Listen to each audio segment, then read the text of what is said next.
Hi, my name's Tombleson and I'm the Assistant Strength and Conditioning Coach at the Waratahs Super Rugby team. And today I'm just going to run through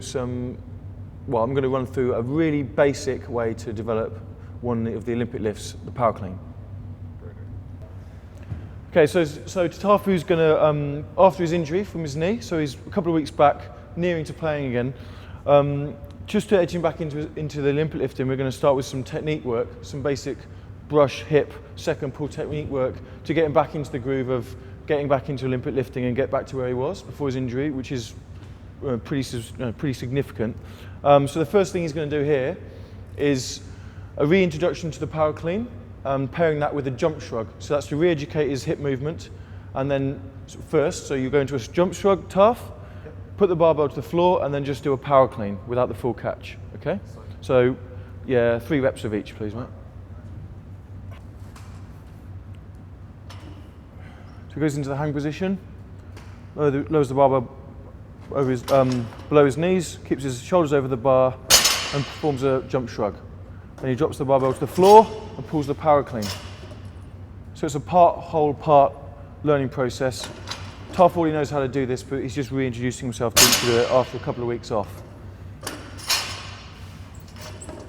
So the jump shrug is supposed to prepare Tafu for the power clean, which is the whole basis around Olympic lifting, especially in the clean version. So the principles of the jump shrug are supposed to be replicated exactly in the power clean, especially that middle portion, which is commonly called the second pull. That's good, Taff.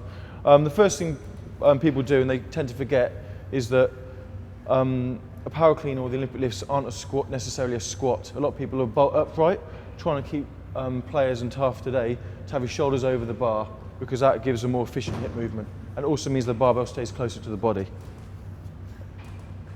Okay, that was good, mate. Just on the jump shrugs, sort of second, third rep, just coming up a little bit, flying your shoulders back, and then missing the brush. Oh, okay. Remember, brush first, then shoulders back, as opposed to shoulders back, then trying to bring your hips to it. Other than that, pretty cool. The power cleans are better than the shrugs.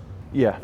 So Tafu now is going to go into some full cleans, so he doesn't need to do the jump shrug anymore. He's just going to go into a full clean to the range that his knee's going to let him do at the moment.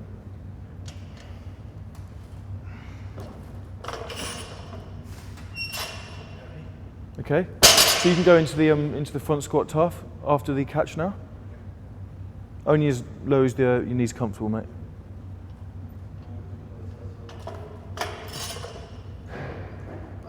That's it.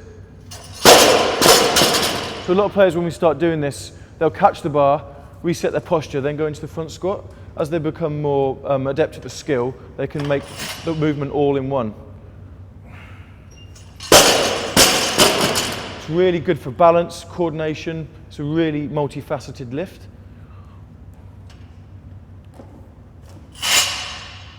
That's better. So one more rep, Taff. This time, don't let your shoulders shoot up. Tafu gets his skill pretty quickly because he's used to it. But look, beginners, this could take quite some time, especially transitioning from a catch, landing the barbell, and then going into a squat afterwards. Perfect, Taff. Good, mate. So Taff's really good at this lift, and he's just got it after 3 reps now. Nice. How's that feel? Yeah, the last one was better. Yeah, good. Nice one. Thanks. So just do exactly what you did, Taff. Okay. And always just think about keeping your shoulders about an inch over the bar at the start for as long as you can. Yep.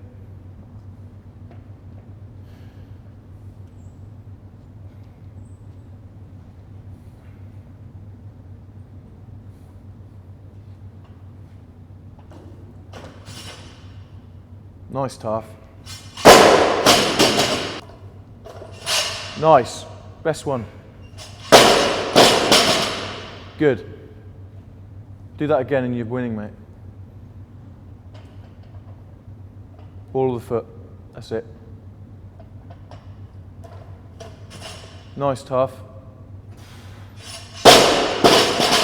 Often, that's good, mate. Often you see with the best, with the heaviest weights, their technique's the best because they've got to fully extend. They've got to make all these little refinements accurate in order for them to complete the lift. With a lighter weight, you can bodge some things and still make it right, make it look okay.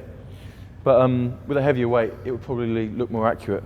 You could see at the start as well, your tendency was just to sit back on your heels a little bit, and then you just rock into the right position, and then you go. That set made was. a lot of difference, that little movement. Yeah, well, that's only those 5% differences can make such a huge amount of difference in the way the lift looks and how much weight you can use. That's good. Tafu's really good at that exercise now, and he does the variations of the lift, including the snatch as go, which is even more technical than the clean.